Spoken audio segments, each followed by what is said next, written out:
Welcome everybody, people who register for the webinar and especially the attendees today. Welcome to a webinar that many students think they don't need because they know how to write. However, as you will see, academic writing at graduate level demands a degree of mastery and especially clarity of ideas that is not common in other kinds of writing or other educational levels. So I believe you will be satisfied with your decision of registering for this webinar. As usual, we begin with a quote. And this one illustrates what I have already said. In academic writing, each word is chosen to make the intended message clear and especially to avoid misunderstandings. Your ultimate goal is to convince people, and to achieve that, you need that they interpret the message in the way you expect them to do it. This doesn't mean that there will not be counter-arguments to your claims, no, but it means that they are clear enough to be understood and evaluated. This is our agenda for today. From presenting the different levels that you have to work with in a thesis or a dissertation, we will move to explore each one of them and, of course, to know what you may do to master them. So let's begin presenting the levels involved in writing a thesis or dissertation. In other words, how you go from the blank page to a draft. Welcome, Ramsey. Academic writing is conceived as a process of generating and editing texts within a set of constraints, and that makes it a problem-solving task. One that usually requires to alter previous decision in order to solve the problem in a more effective way. Therefore, it is not a linear process, since once you write something, you evaluate it in terms of its clarity, power to reflect your ideas, and achievement of the established goals. However, in order to go from the blank page to a draft, you have to first clarify in your mind the ideas that you want to communicate and then begin writing them. But where to begin doing that?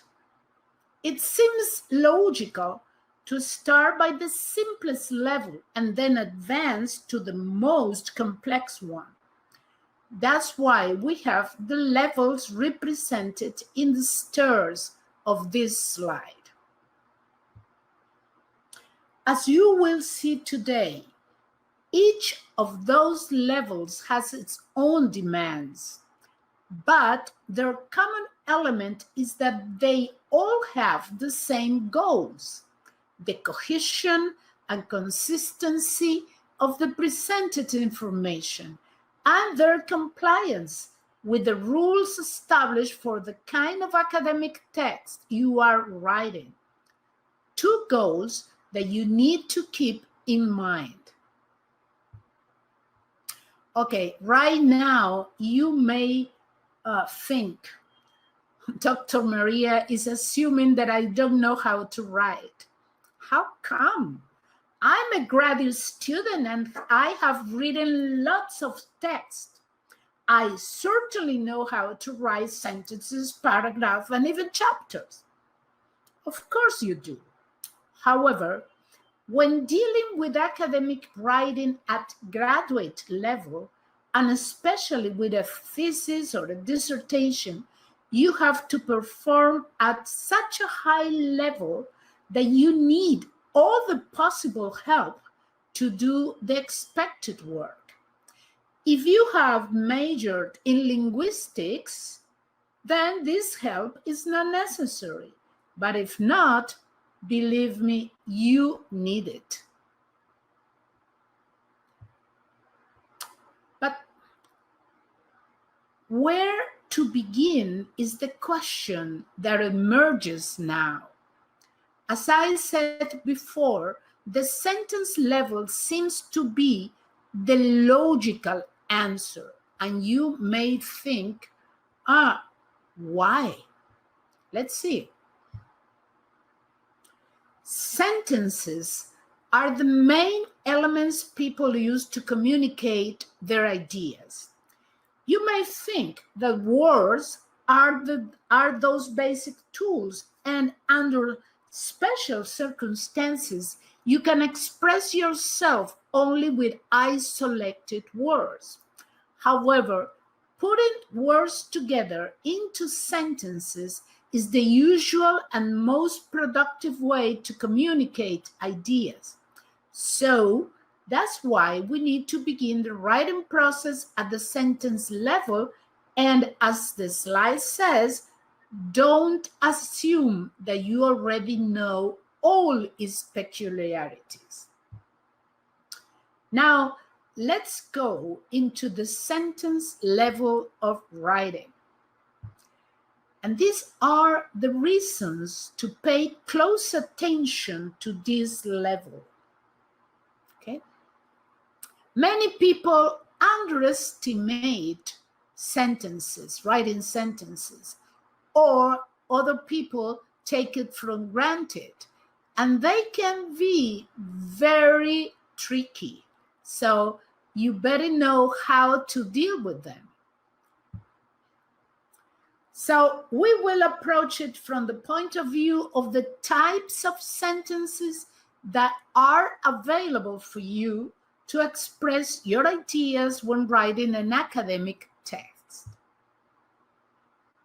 This slide summarizes the main types of sentences you can use to express your ideas. Let's talk about each one of them.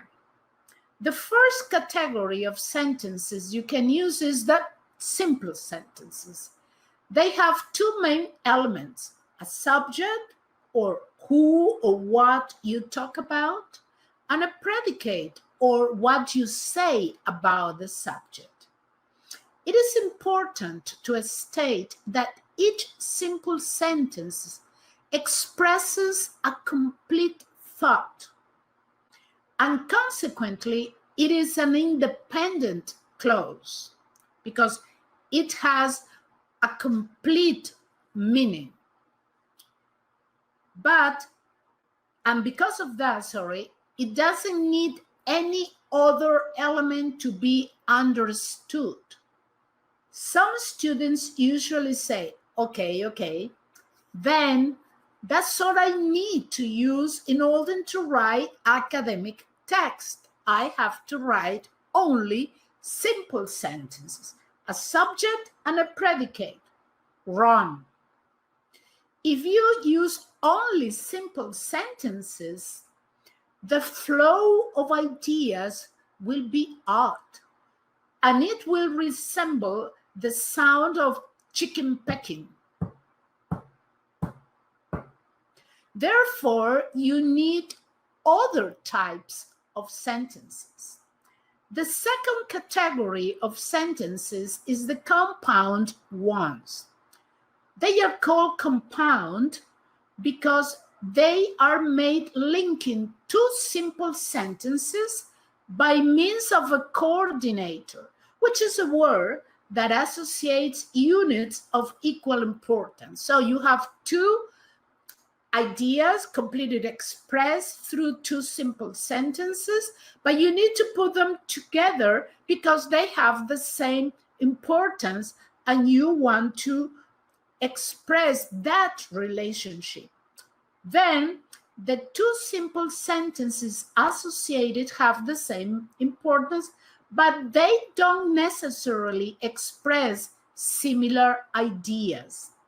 The ideas can be even opposite, as you can realize when you look at the fanboys. Look at what it says, fanboys, presented in the slide. Of course, they are for, and, nor, but, or, yet, so. So they are called, in order to remember them better, the fanboys. And as you can see, they can be used to join sentences that are in the same in the same line of thought, and you add them, or in opposite lines of thought, and then you use something like but, for instance.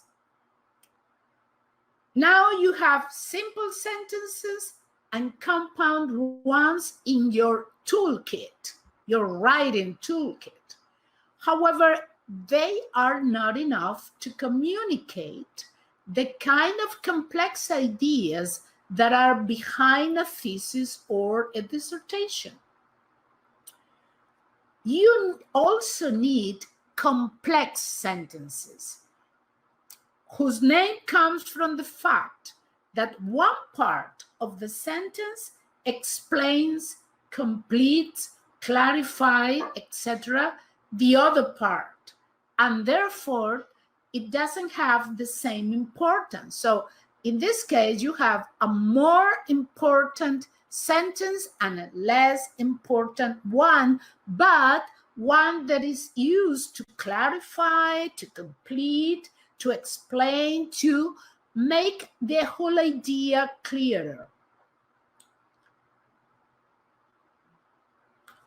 It provides that additional information and is subordinated to the independent clause, and by means of words like the ones presented in the slides, that when you join sentences, use because, although, before, etc. Okay? Or pronouns like that, who, which, etc. So, is the toolkit of possible sentence structure complete? Not yet. Some ideas require a more complex type of sentence. They require what is called the compound complex sentences. Oh, now you have something a little more complicated. You have two independent clauses or two simple sentences and two or more subordinated clauses that provide additional information. And those components are linked by both coordinators like the fanboys or subordinators like because, although, before, or pronouns. You say, okay, very clear, but I need some examples in order to keep this in my mind. Okay, I know that, and here they are. First, a simple sentence. The part in red is what we are talking about. That's the subject, the study. And the part in black, is what we say about it. So you talk about the study and you say that it followed a quantitative research design. In the second sentence, you have a compound sentence. Two simple sentences joined by one of the fanboys, in this case, but, which implies opposite ideas, and at the same time, they are of equal importance. I mean, they are opposite, but their importance within the text is the same. The subjects were in pre-established groups, but the treatment was assigned at random. Third, now you have an example of a complex sentence. When you put together the subjects were in pre-established groups and they had been assigned to 2 advanced calculus courses, you do it by means of because, which is a subordinator. You create a complex sentence in which the reason why the subjects were in pre-established groups is additional information. I mean, the fact that they had been assigned to 2 advanced calculus courses is not as important for you, for your dissertation, as to the subjects were in pre-established groups. That's the most important idea.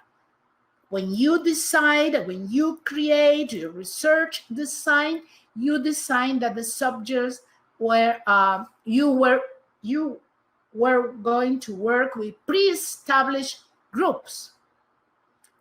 The reason why they were in that pre-established group is an additional information, but you can work without it, okay? Other examples of this kind of sentences, for instance, although the treatments were assigned at random, the subjects were in pre-established groups. Or, a regression analysis of the data was performed, which at the end provided a lot of significant relationship. What is important in this one is that you perform a regression analysis. The additional information is that you really got significant relationship from that. Let's suppose that that would be the most important element in your discussion, that you got a lot of significant relationship. In that case, you have to say something like, this study provided a lot of significant relationship because we used a regression analysis. Okay? When you change that order of ideas, you change the importance of those ideas. And finally, you have an example of a compound complex sentence.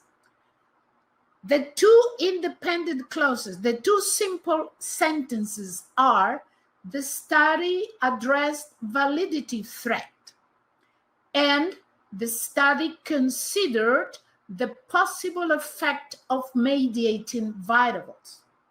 And they are linked by and, which is a fanboy coordinator that reflects their equal importance. Both things have the same importance.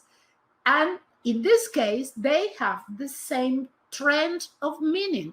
And that's why you use a fanboy that is associated to addition.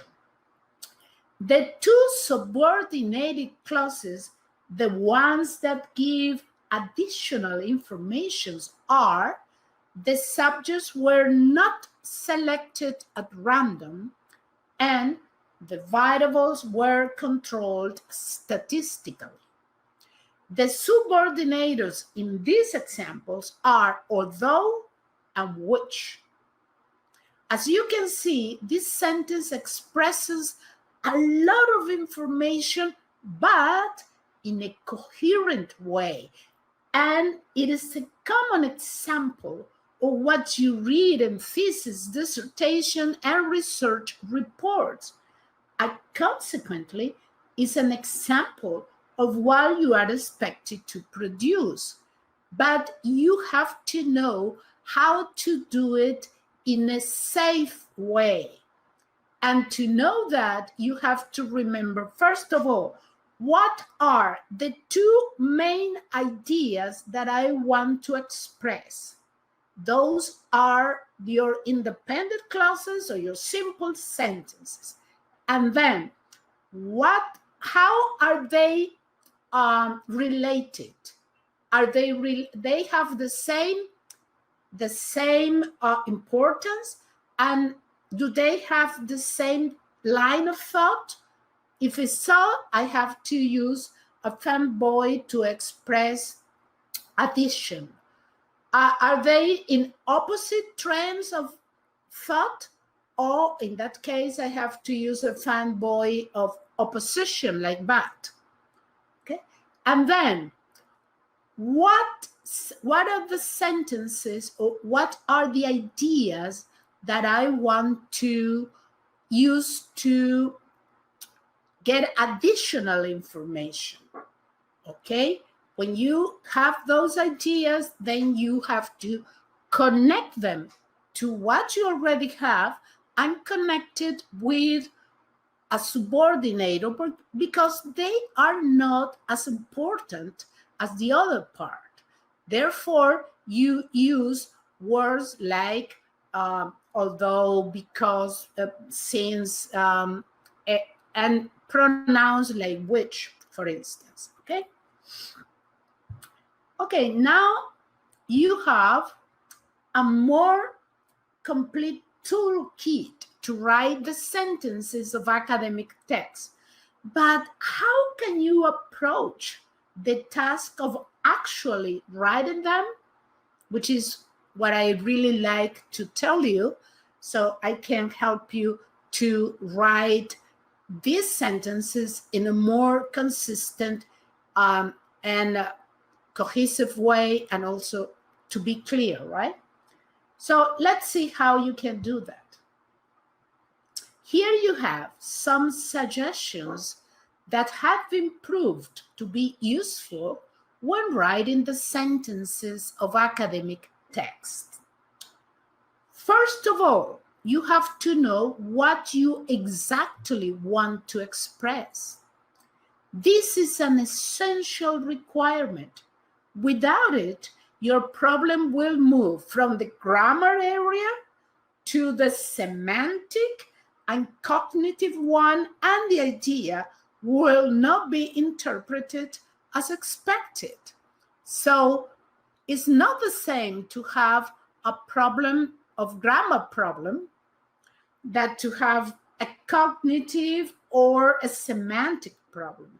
So what you have to do is to be sure, to be clear about what you want to express.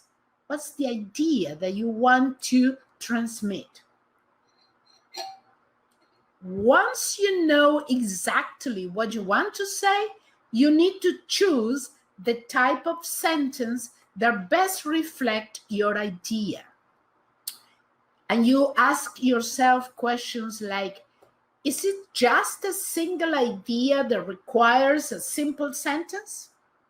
Or does that idea have two equal components that can be expressed by a compound sentence? Or is there a basic idea that could be complemented or clarified, including additional information, and therefore a complex sentence is suitable? Or perhaps, is it an idea with two equal components which can be complemented or clarified, including additional information that will require a compound, complex sentence? I know that native speakers usually say, oh, come on, I know how to say this. I don't need to think about the kind of sentence that I'm going to use. Yes. However, when you are writing academic text at graduate level, sometimes your native speaker's intuition could not be the best way to, or the best judge to do or to select what you want to write, because your intuition can be affected by expressions, phrases, and sentences that are used outside academic meta language. They can be more related to daily way of expressing ideas than to a formal way of expressing ideas. And sometimes, listen to this, and sometimes foreign people who don't have English as their native language can do that better because they have learned how to combine sentences in a more reflective way, in a more conscious way. And I remember when I was studying at the University of Essex in England, and we were sharing courses of these kinds with native speakers. However, we as foreign, when I say we, I say a friend of mine and I, we were more prepared to reflect upon what we want to say and express it in a more cohesive way. Why? Because we had learned that by means of reflection. Of course, native speaker has an advantage, but don't underestimate reflecting about what to use. Number 3, when you know what to say and the most important and the most appropriate sentence structure for that, you should remember to be specific and concise. Remember that, specific and concise. In other words, say what you want to say without redundancy or unnecessary words. Why? You may say, why? I really like how sentences sound when they have lots of words. But you must avoid that because your goals are to write coherently and consistently, as well as to reflect the characteristics of academic writing. The more you disguise your ideas, especially when you are not quite clear about them, the higher the risk of being misunderstood. Many students believe that if they don't know, or if they are not clear enough about what they want to say, they can disguise that using lots of words and using very complex sentences, but that are not clear enough. And believe me, we professors, we know when you don't know what you want to say. And we know that because your ideas are not expressed clearly. So it is better for you, it's safest or safer that when you write concisely and directly, that when you use lots of words in order to disguise your not understanding of something. Number 4, to achieve your goals, you also need to connect the ideas so they flow smoothly, and coordinators, the fanboys, subordinators, and other transitional words help you do that. Because if you write one sentence, period, another sentence, period, another sentence, period, it sounds odd. So what you need is to connect things. I'm going to show you other ways of doing that. So, number 5, graduate students need to say a lot of things, and at first sight, the complex and compound complex sentences seems to be the best tool. And they are. But you need to be careful when linking clauses so the sentences have a reasonable number of clauses. If you include too much information in just one sentence, you hinder understanding. And you may ask, how much is too much?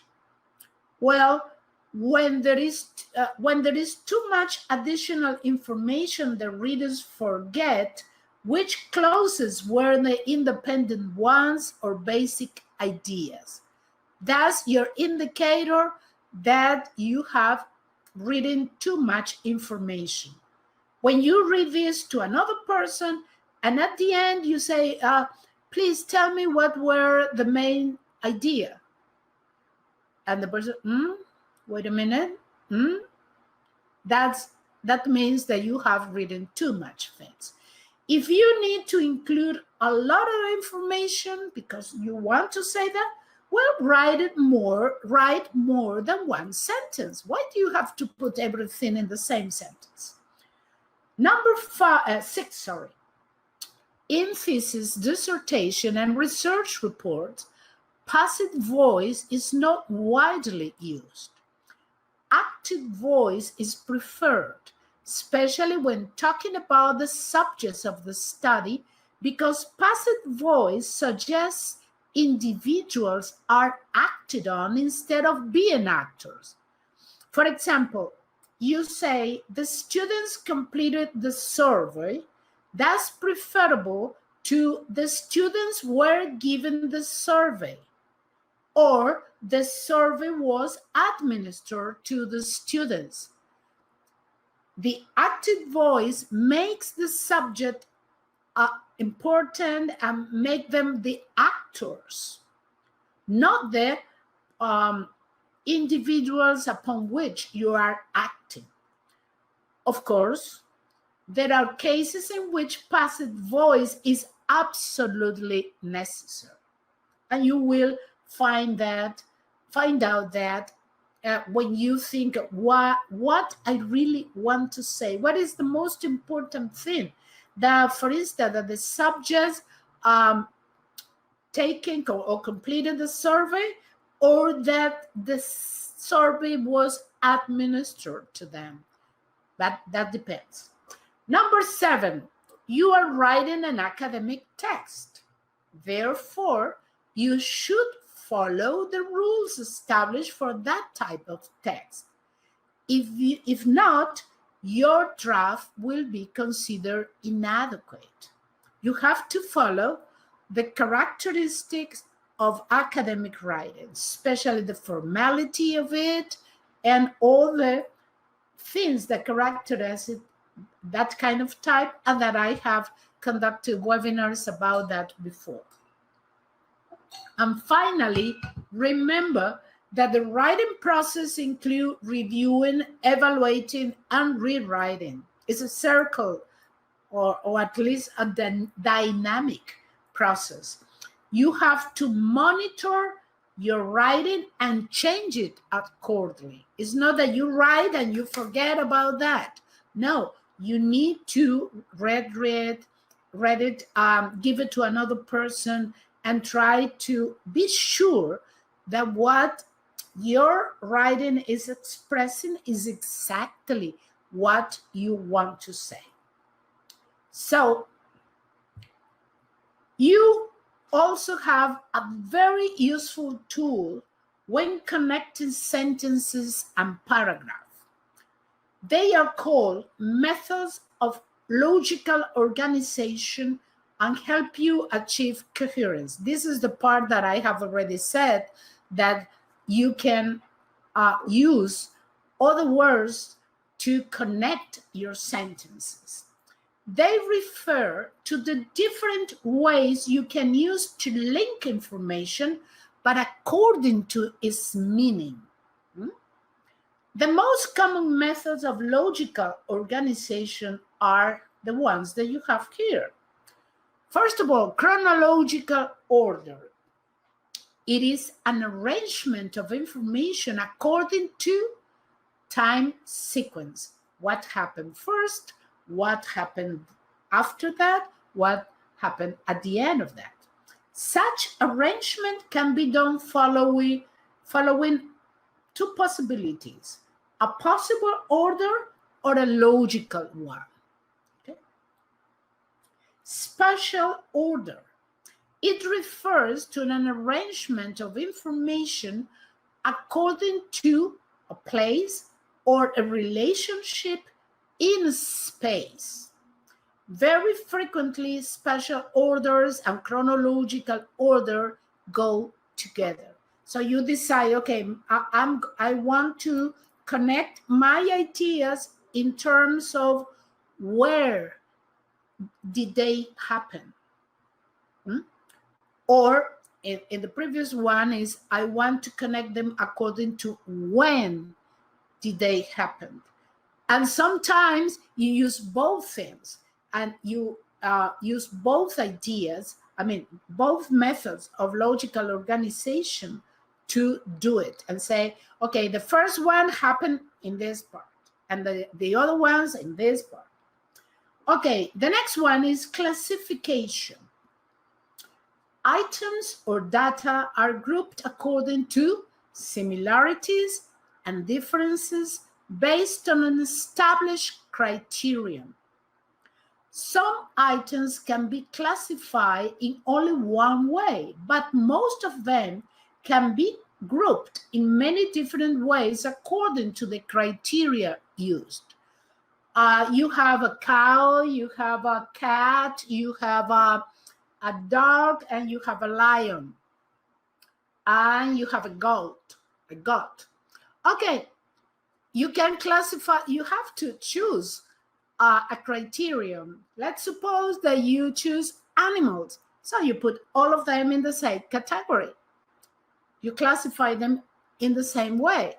But felons, I have to put together the cat with the lion.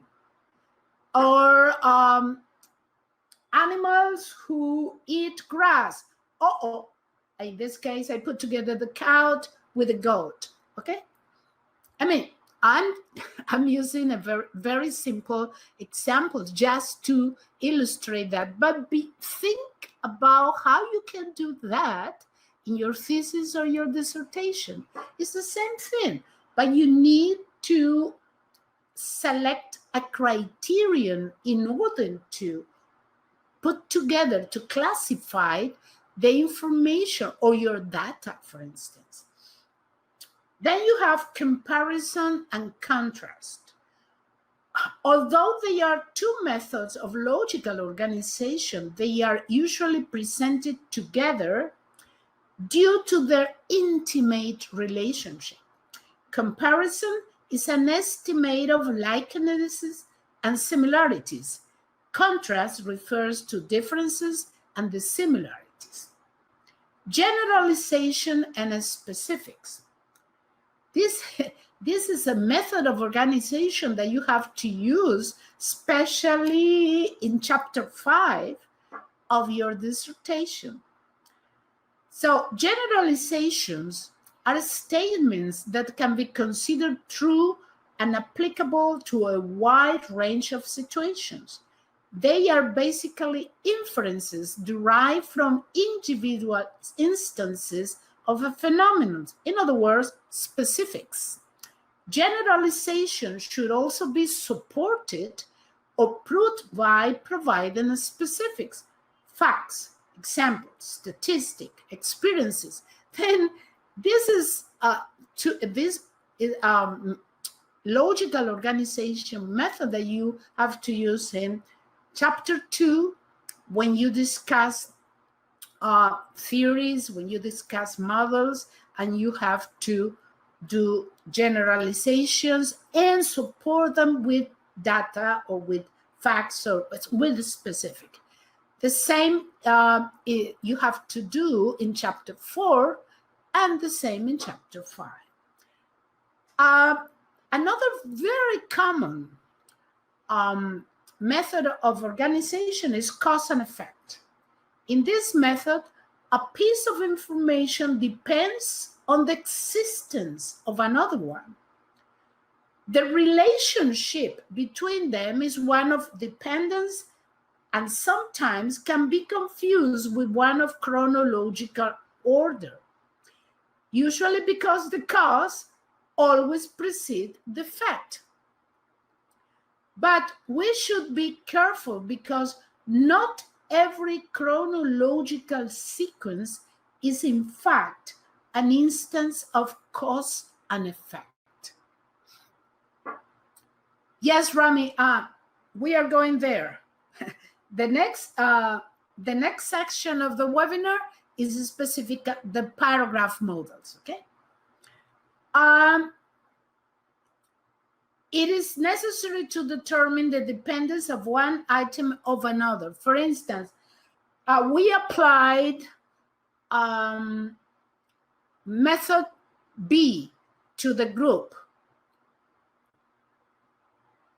because they were in a predetermined group.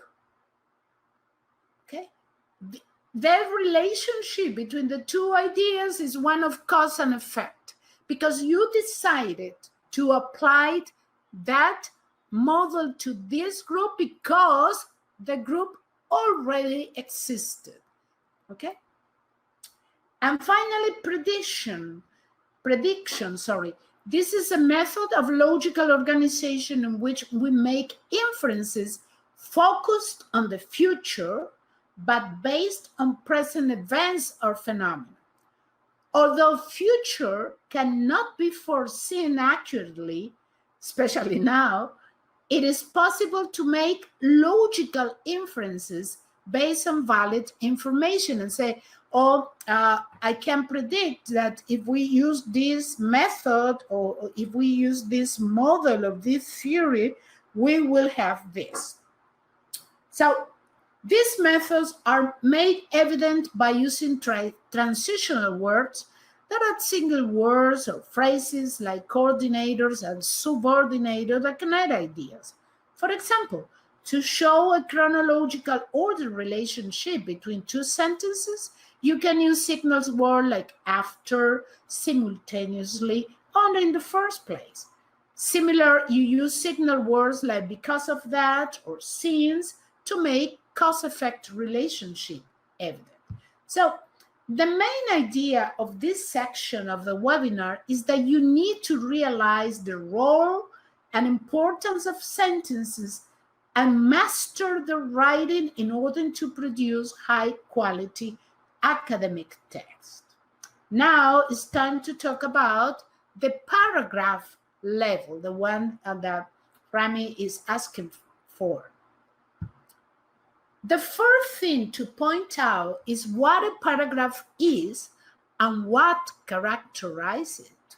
You need to know what it is. You say, oh, no problem. A paragraph is begins with a word that is separated from any other words before and finish when I put a period at the end. Not exactly. Because as you can infer from the slide, a paragraph should function as a unit, and consequently, it should have only one focus, which is explicitly written in a main or topic sentence. Paragraphs are the bridge between sentences and chapters. Such role makes them the basic unit of academic writing. Why? Because they are the transformation of isolated sentences into coherent wholes, which can be connected to become sections and chapters that let us present and defend arguments. Imagine an academic text that is made of isolated sentences without any connection. So, paragraphs are like the buildings of a well-planned city in which each building and construction has a connection to its surroundings to form a functional unit. Remember that idea. They are like buildings and construction, but in a well-planned city. How can you approach the task of writing such an important element of academic writing? Let's see some suggestions. The first three suggestions are focused on planning, which is not only the act of figuring out how to go from point A to point B, but mainly the act of creating an internal and abstract representation of the knowledge that will be used when writing the text. You cannot write without thinking first about how do you want those ideas to be represented. You have to create a representation, a mental representation of what you want to say. Planning has three sub-processes: generating ideas, organize them, and translate them into actual writing. So when I say planning, I'm talking about you have to generate ideas, organize them with the methods of logical organization, and then translate them into actual writing. Organizing ideas is perhaps the key to write paragraph. Consider that your ideas are already generated and translated into sentences. So you have two parts together already done. So what you need is to organize those ideas so to represent what you really want to say. So putting those sentences into paragraph requires to organize them according to only one focus, which is only one aspect of the focus of the section to which the paragraph belongs to. In other words, you define what the focus of the section is. I'm going to talk about the population. I'm going to talk about a specific theory. I'm going to talk about a specific result that I found. So that's the first thing. And then you have to define the areas into which that focus could be divided. Okay, how can I talk about the population? Okay, first I'm going to talk about the place where this population is, and then I need to say what are the characteristics of the people that make that population. Those are different focus for the same section. Each one of those areas will be the focus of a paragraph. So you write a paragraph for describe the place, and you have a paragraph for describe the characteristic of the population. And to do that, it is advisable to create an outline or another organizing tool to summarize the different fascia of the section. That helps you assure coherence. Many people say, oh, there's a time spent in nothing. No, that's not time spent. That is time invested. And there are, of course, more than one way of building a paragraph. Many ways of doing that. However, the Mill paragraph has a simple and effective structure that is easy to remember and is widely used in academic writing. It's safer.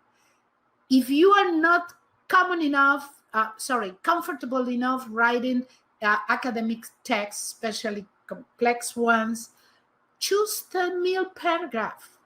It is easier to do it in that way, especially if you are not majored in linguistics or in writing or something like that. As you can see in the slide, each letter of the acronym refers to a part of the paragraph.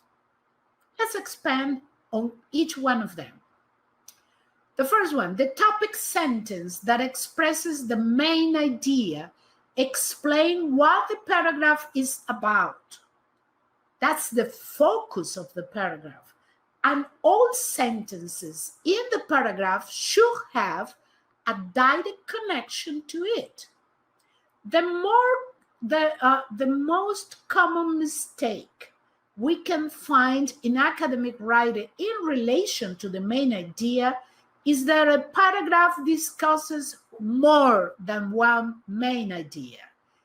Each paragraph must have only one focus or topic, which is expressed in that sentence.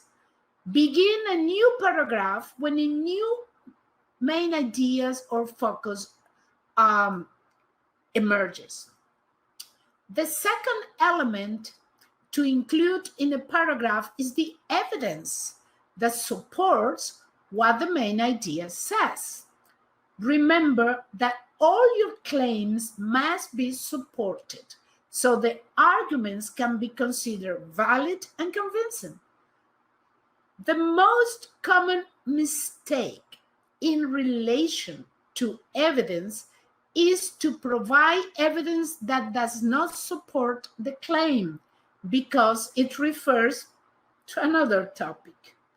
So it's not only a matter of providing citations, data, etc. The evidence must be related to the main idea and prove it. Because if you use an evidence that supports other idea or another idea, you are not supporting the one that you think you are supporting. Okay, leaving the evidence to speak by itself, the third one, is a very risky action since you cannot be completely sure of how readers may interpret it. Therefore, you have to explain how evidence proves the main idea, and that cannot be done just restating or summarizing the evidence. You have to point out the relationship and explain it. That's the way of avoiding a common mistake when writing paragraph. And the last element of a meal paragraph is the link. It can be approached as a conclusion about the main idea or as a connection between the paragraph and the argument of the section, chapter, or thesis. But it may also include a connection to the next paragraph. It's a way of creating something connected that flows smoothly. This element helps create a text that is coherent since its ideas are connected and, as I said, flow smoothly. Okay, here you have an example of a meal paragraph.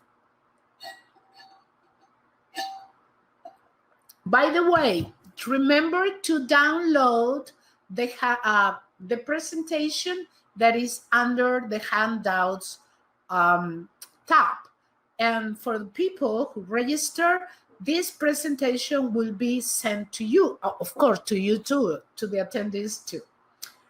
So I have conducted webinars on this topic, and you can find them at your Doctoral.net page, or you may ask for it, okay?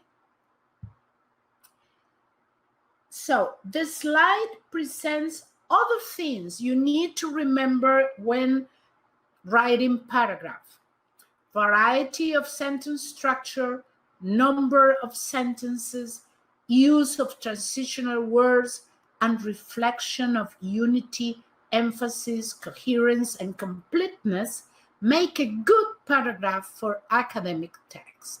So it's not just, okay, let's write this and this and this and this. That could be done when you are writing to a friend. But when you are writing to a dissertation committee, you have to follow some rules and you have to follow a process that includes all these things. Now let's have a brief look to the chapter level of writing in a thesis dissertation.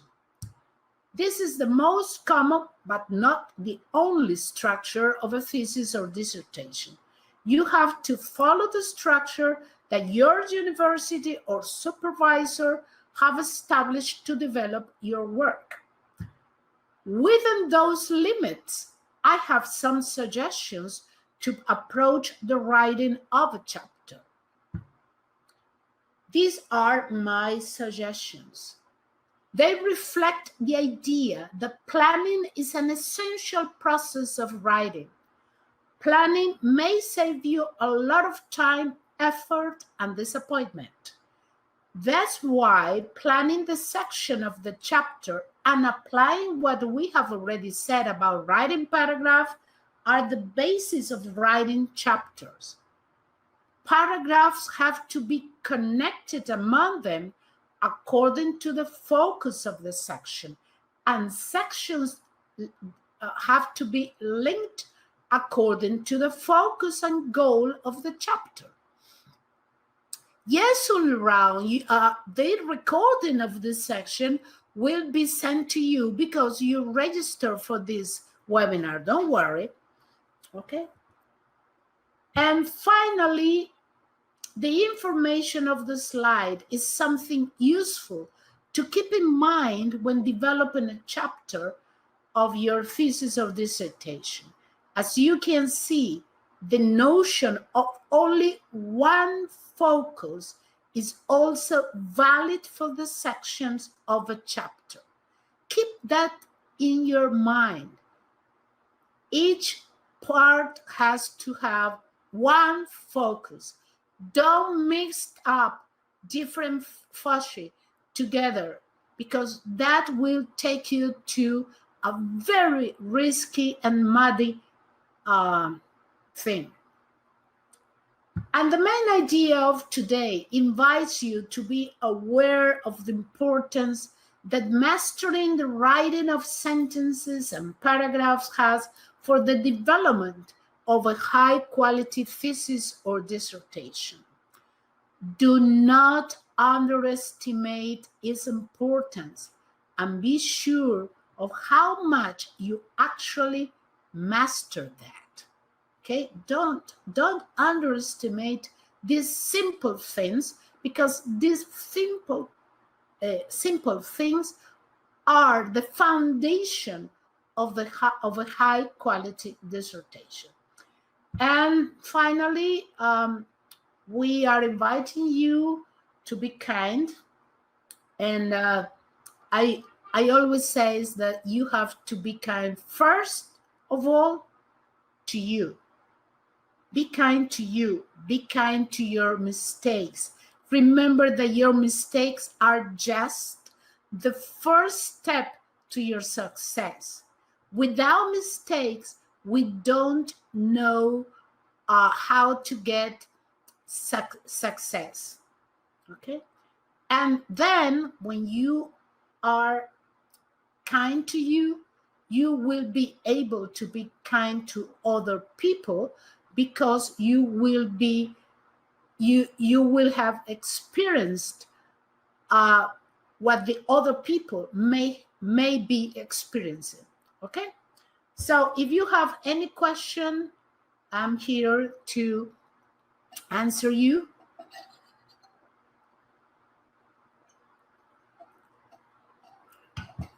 I mean, this webinar was asked for some students before, and I think that it may be at the first sight too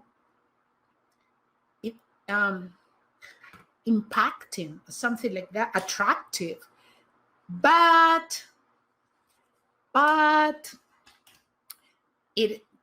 these little things are very, very important. Rami says organizing ideas help a lot. And that's true. I mean, the first thing is to know, wait a minute, what I want to say. That's the first step. And then You can even writing down them just as they come to your mind, as a kind of brainstorming. But after that, you need to do what Rami is saying, organizing your ideas, okay? Any other question?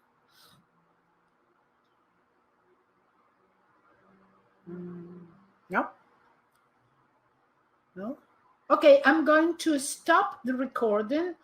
Of course, first saying that I really thank all of you in order to, sorry, because you have registered for this. And let me tell you what is my next, what is it? My next webinar is about how to handle big data.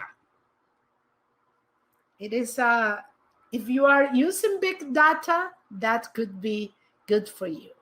Okay, thank you all of you for the little thing, the beautiful things that you are saying right now. And I really wanted to provide you something that can help you do this thing of writing very high quality academic text. Thank you very much for registering, and especially all of you who are here for attending this.